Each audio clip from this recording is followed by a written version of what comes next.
Nupi hairaga mama THAMOIGI leba kebi dudi kamdoba adu mangai ni aina khangba bo baba adu de aina masa khangba mi ni adu da dum chalasan adu dum chalala se yare kashu kaida brana khalliba bema pham imaga muk chaba hurase nakoi wari sanaro paisa gi matang na ne aina tawrage chasilabani na paw ngahak tarukhige ko thoiba wo edai kari hapakhoge sum phamba yadro haise phamgi su nakhut hamaga phamu yam phajade nakhut to loina kankhiba tare mama se yare nang su sida pham college kamain tawba mayam anoba punbado imanabi tinaba nungaiba yam yawe makhoina ai phanik setpa heite na ngangmasidi makhoina kyam hairadana hai taningi je masima nupi wara nupa wara khangda khai yawde kyawdana mi angang sida heite ne hita ngangba yabro tinaba so hawdo ngairi chaini kana noi wari sage nungsi ngakna haitabado hainaba na takpiraga kai wari muk sadoino yamba bema nangbo haidaine sum chit tawre hai aina setpa mongdo khara kaurap setlo na hairiba phanabu nokningi nakhoi college na bi mayamdo manipur da leiba angak bi mayamdo khundari ni ne hai adu di hainu da nangsu mi mayamna tamge phangna drini ne adu boba mama atamba khara duni lore chinbal machudi angak pa phangnani makhoina keriba adunadi adu mayum panba taba nupi oina poadine ki bataba ko mama moina sudumaina hai aduni ke dawni larik padaw matamda pabira loiri natra mama nupi na tabtang khai kiraga lakpada karamba nupa na mityeng pham thamloi pame haini yar oi khana chaina thoraknaba machak uimi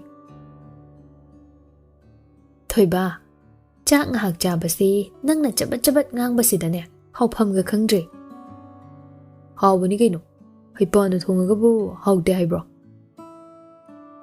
aigi jase kanna honga ida mama ai kainom da haisagi hayune pabongna sum thindok thinjin tawbado chinbasu yarakani ai auto da chatnaba tawge mi mayam su loin chatnai lamdam nanaba hotnagiba ras ngakna kaigi nangde exam gumba leirakanda oina thinbiradi phani na sum khanbai wani yambo nangne adugi kimto wabigano pagadaba leirikto adum pabiyo thoiba hayingse ibemagi class loibaga nakhoi ani khara chatminaro tuition gi haibado hayingdi pabongi mahut nangoina loba chatlo ko hoine dobudi chatki kushu kaiba leite nungsi wakhaldana magi activasi dik pison pura di phanida natradi aibo mu chandel dana soidana puge hairani nangi chatminau hairagane langphang puba yaroi ko handakti kaino kok hongbi ge hairu purade shiran turan mamai wakhal do khara phana khanbiradi yamhen phanida is nama ibu nangna ngawbi ga dahaladana ha nang mangai rene nungsi wakhaldana hongbi ba kaino natom hongaur aidi yum hongkrani aibo pangbasi ge khaladi bema kuidauri ungade aise imagi manakta su chatningbani sum maninge rasna sak unaba yarasidi hojig yam chawkhatlena thainagi kangu pairaga kuchin chilinge matamdu natrabani hai tumen layo mi mama uning tawrini ne mama guwahati bu kyam lapano phat pairuni phat amu khalakni yadabam ta leite mi haigo madana ima masangam daba male angta chatlo sira ras pakhatna nangonda ganani ne masangam dena haige sum wari sanabada makhol do hanaga manadi adugini. Ihe ichasi dine karisu tawramoida. Nangi wakhal noiramni natraga kalen oirakpasida ayingba khara charamni aduna lok chen boiramni. Nang yambung na hairise asi oiramnida kaisu khalunu. Chak to chasilo ai nang loiba ngairi ni kon phengbana mamai saru angang se larik pahandaba yadabani. Thabak sindoklini ne aigi chana. Hoi mama. Ngahak wari watai sanaduna chak tokpa ngairami. Phanasu tandi mande tawbani nupa na henkre anam kanba. Nupido makut hamba lureduna magi katam na chatpado nupadusu inarakli. Nungsi wakhaldana kari muk haidu janone hanubase aidi am tandawrida. Thonglolam kinuko ngangairam ai kuiru. Kari muk haidu jano ngairamona haisina. Puramdagi luna tawbibra amadi tawri aise. Makuta laptop ama paiduna nokmi tawduna changlakle. Phamang manakta leiba table duda fat thame. Ras makha tare. Se. Sigi laptop si ngasidagi sizinaro. Pabung na pibado pithokro. Yaranida.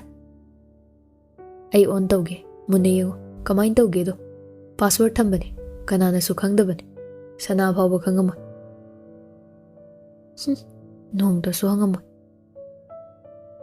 Chumine nong madangakte adunadi khangde. Pharise nang khangu.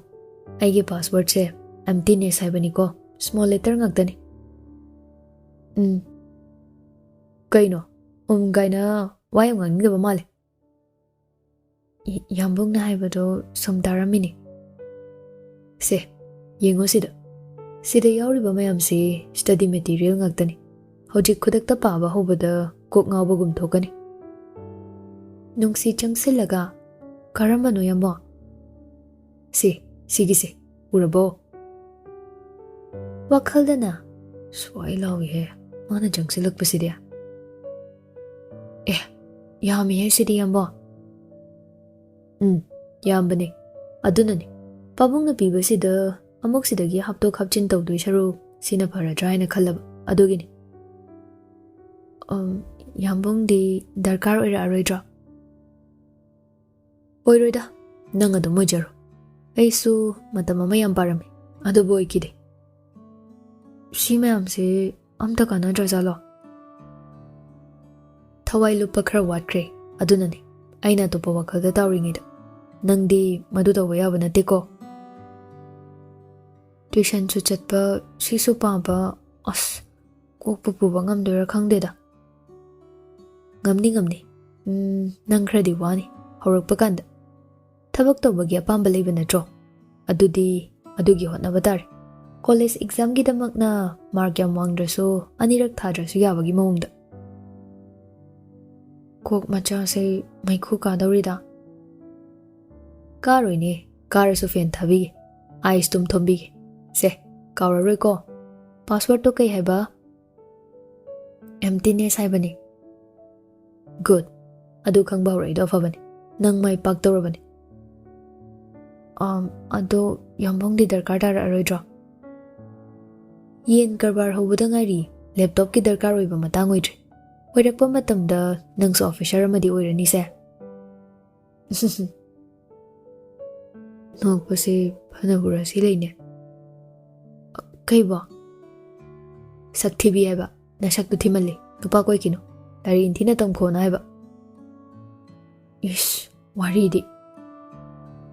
Yengu nang aina piri se lairik su paba kauba yade ko se sina charger iye laptop bag to de ita hoida leiramani mala alawrage.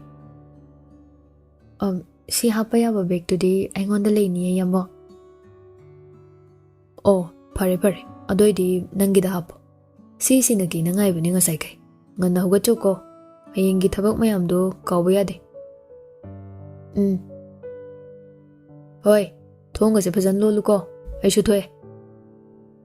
Ras tu ngang dana thokre. Nungsi machindana pura ayabi ni. Mi hoina wakhal nungairadi yam nungaiba jatni. Hospital da leiriba matauda phone tawshile. Madhav. Pikri laptop sinakri. Laujarasanu. Farine. Nangna thaina tawgi khalaga pangthokpa ngamkhidabadu mana tawjarasani. Pabai niyomso ai takbikini. Lekhom gum petlingai da sembiu. Nakuchana waraklosu ayaba phangladai. Nini leitro. Nangna tarakpa kose magi manaktaga paidobagine. Ngangni ngangoi khangdaba mayam ama ngangade. Ma ngasai samphama chaphabagi saktudi mitta dum uyeida. Itaw. Tumdana mangmangiro. Ash, nang khalido yam laleda. Kaiba. Kaino, chahi yam kenai. Kamain koina doino. Aina tara mari makhai mukhali. Ngantana yum paleng khalo magum bicha leiram doini. Oh, wari si swaida leiri. Sanagi makhol tadradi leiba ngamlamde ise. Madubo handak matangdi ma khara khangasano na khali. Nangna khaliba. Khali. Ma ingonda paw madi phawrakhini nomade.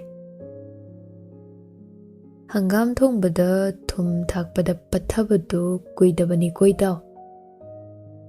Hoi, adoishu aidi hangam nate. Masi thum nate gaino. Phare. Siwasi toga nangshida mukaram ganda lakiba. Hangchilage. Nang hayang halagera. As, aina thadom bayaroine. Nungai diba. Parise. Ay angangi se confirm tataramagi. Aduga lagi. February tha mungai reno. Kuibo. Hoi thamagi. Tinaramani. Thamo.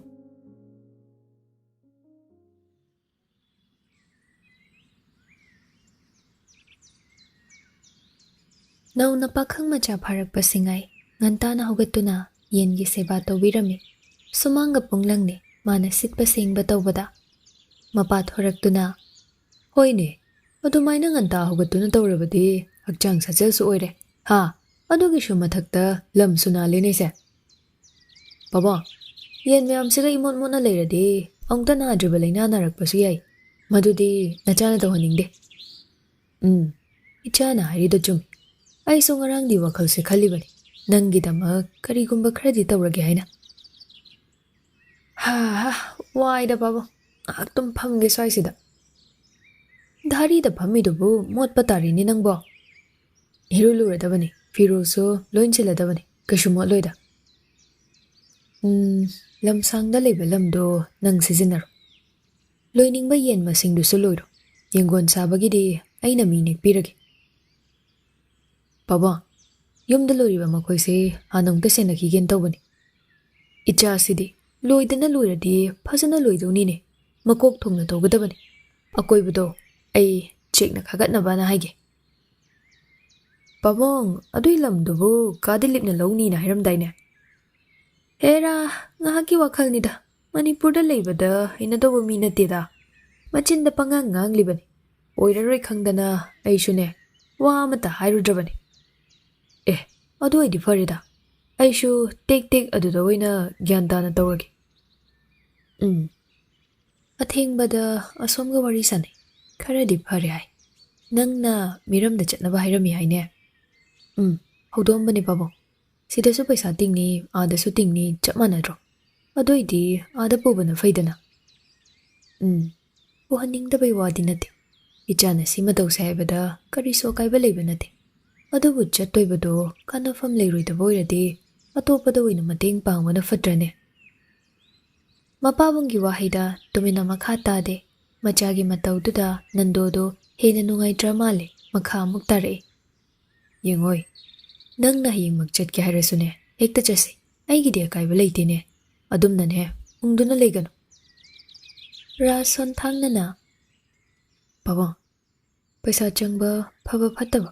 Thamoishi na pain gada boyradi ongtang chatpada kari kaiba legene ꯐꯔꯦ ꯅꯪꯗꯤ ꯆꯠꯂꯅꯨ ꯑꯩ ꯏꯆꯥ ꯕꯤꯃꯣꯜꯗ ꯍꯥꯏꯔꯒꯦ ꯅꯪꯅ ꯆꯠꯂꯗꯤ ꯏꯈꯪ ꯈꯪꯅꯕ ꯇꯥꯔꯦ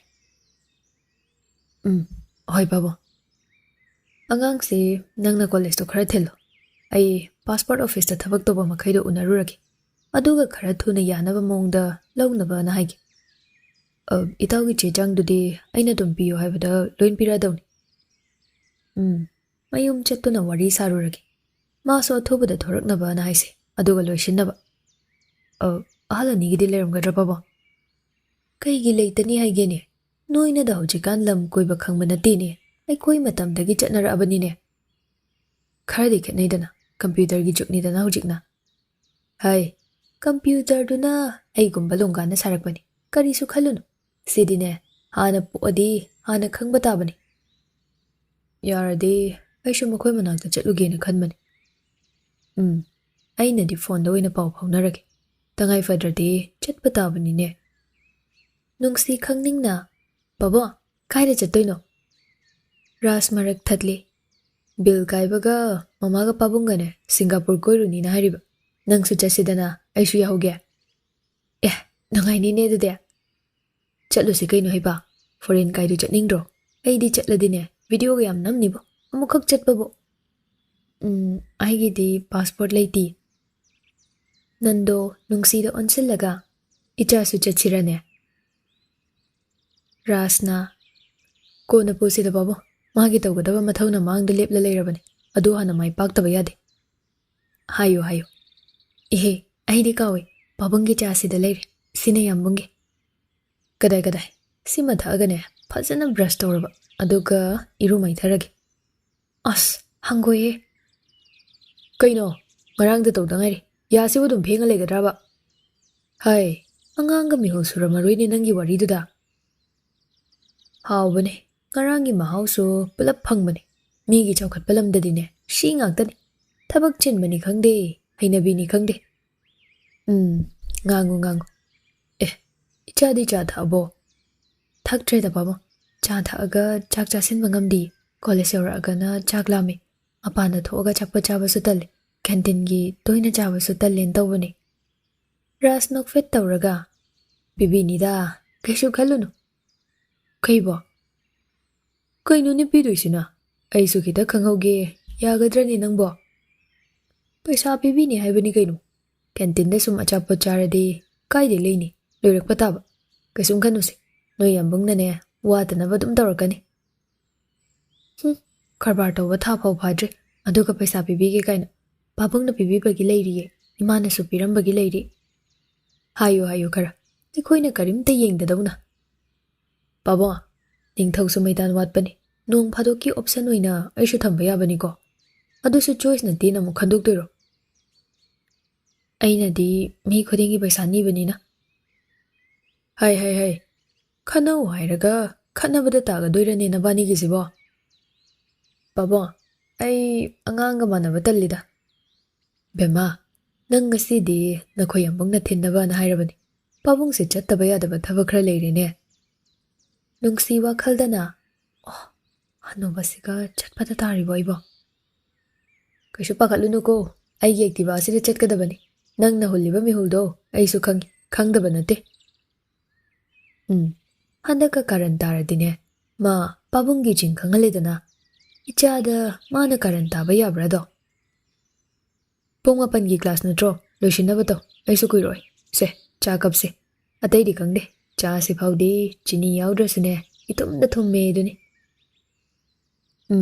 ꯑꯁꯤ ꯁꯣꯏꯗꯅ ꯗꯥꯏꯕꯦꯇꯤꯁ ꯅꯥꯗꯣꯏ ꯃꯥꯜꯂꯤꯗ ꯊꯨꯝꯃꯦꯗ ꯍꯥꯏꯋꯥꯅꯤ ꯄꯥꯕꯨꯡ ꯑꯗꯨꯁꯨ ꯃꯈꯜ 2 ꯁꯨꯕꯅꯤ ꯑꯃꯠꯇ ꯍꯦꯛ ꯅꯥꯔꯣꯏ ꯍꯥꯏꯔꯤꯕ ꯂꯩꯅꯥ ꯇꯤꯟꯅꯥ ꯆꯦꯟꯗꯕ ꯅꯆꯥꯒꯤ ꯄꯨꯟꯁꯤꯅꯤ ꯄꯥꯕꯨꯡ ꯍꯥꯏ ꯊꯦꯡꯉꯅꯤ ꯌꯥꯔꯦ ꯀꯣ ꯂꯣꯏꯁꯤꯜꯂꯨꯔꯣ ꯕꯦꯝꯃꯥ ꯂꯣꯏꯁꯤꯟꯖꯧꯔꯣꯆꯣ ꯑꯁꯤꯅ ꯀꯥꯔꯟ ꯇꯥꯔꯛꯑꯁꯨꯅꯦ ꯄꯥꯕꯨꯡꯗ ꯍꯦꯛꯇ ꯇꯝꯃꯨꯀꯣ ꯍꯟꯗꯛꯇꯤ ꯈꯔ ꯆꯩꯕ ꯐꯔꯦ ꯄꯥꯕꯨꯡ ꯍꯥꯟꯅꯒ ꯃꯥꯟꯅꯗ꯭ꯔꯦ ꯑꯗꯨꯝ ꯆꯩꯗꯣꯏꯗ ꯇꯧ ꯂꯩꯕꯅꯦ ꯑꯆꯨꯝꯕꯒꯤ ꯃꯃꯥꯡꯗ ꯀꯌꯥꯝ ꯀꯨꯏꯅ ꯂꯦꯞꯇꯨꯅ ꯂꯩꯕ ꯉꯝꯒꯅꯤ ꯄꯥꯕꯨꯡ ꯀꯞꯇꯣ ꯁꯣꯝꯗ ꯏꯍꯦ ꯅꯃꯥꯗꯤ ꯆꯥꯛ ꯊꯣꯡꯍꯧꯕ꯭ꯔꯣ ꯊꯣꯡꯍꯧꯋꯦ ꯃꯤꯇꯤꯡ ꯑꯃꯁꯨ ꯂꯩꯍꯧꯋꯦꯅ ꯍꯥꯏꯌꯦ ꯉꯁꯤꯗꯤ ꯍꯥꯊꯨꯅ ꯇꯧꯋꯦ ꯑꯩꯅ ꯇꯧꯔꯒꯦꯁꯨ ꯌꯥꯗꯦ ꯊꯕꯛ ꯇꯧꯕꯤ ꯅꯨꯄꯤ ꯂꯧꯕꯁꯦ Tolo Pangasu Nongmaithem khangdeduni. Aigi laibakse ichada tadaba asini. Masana pamadi kaideda. Phare phare. Ipasune asoi phau chatlukhige. Namado chak loibaga phone tawraknaba na hayuko. Aisu thabak yami ngasidi. Kharaga thinjaningbaga thillo hairakpaga mapa charedo. Amana kharaga chetminaba tanbane. Thillani hairakpaduda isuksuk tharami. Rasna kaino tongo thengna changba nungaibro class haise yaringkhai ngana changdawni. Matam ngahak wadlen tawbane. Se tongo se thengani. Gari macha tongba gibro. Yambungi khwangda kolakera. Ngamdre jo. Phagi tawbani bema. Ai nupina dumna samsa tawba yaba nupado ai nate. Chahi yam tak tawjarasune niyom amada hingiba nupane. Thawdawdo thawro yare. Pung matam leiriba natro. Kitang taplap na thawgi. Masi malangbasi karanyam tadawre. Angangi samlanga humdok humjin chanaradana. Noi namanabi mayamna horendine. Nang ngasay thilakpa nupado kanano masak phazay na hanga adawni. Yam ubirani. Udoy ni kaino. Ay na noi college mamangda gari ka khamaba yaba nate. Aroy bidani. Makoy mayam ni yengido. Hanuba mana nahasari ni yeng boyramni. Gari se kangyang na thawragane break khangphani ko. Yambung aiki ko gari se dekbisi da tumain tawganu harak to manbra haibiroi kaisu tawraroi khalaga tongabani. Ai khommini masingangse. Wa hangadi khombadaba. Nasa khuthiduga. Thigai de haino imana ai phase haini ne. Aingondagi henba leiti na hairini imana. Chumamani. Raskari do khami. Nungsina. Khoino gari khami se. Kumthawo. Kari no. Chahi yamlabu nupasibu check tawgena khama iba polisisu angakpani he. Check tawbagi oiramdre. Adungai class mana kiba marupto traffic ta tarambaduda mapachanana khamlakpagi oiramle makhutka soknai. Uda kuire. Adubu thainagi phazabadi halamdene. As kadhaidai-noda onthok-onthokpa. Mayam pulakpada khwai masak phazaba mayaukibado itawnida. Hoida pangtha thagatpiri. Ai madi udri kanano limbishna su nate. Sananati akhoi nungshini. Ekhoidi thabak matasina itawgi punsi soiba phangdre. Uchipu kari honarige. Yen khara sum loiri dunida. Pawang aeroplane review yadabagi tawriba tabiraba. Nateda sum sina farani na khalaga tawbani. Koksu sadaba. Adabudi chumi. Phare taw kona muk thengnasi. Angang se class yawa nangara. Maming di khanghalle wari di sanadre. Kona phazana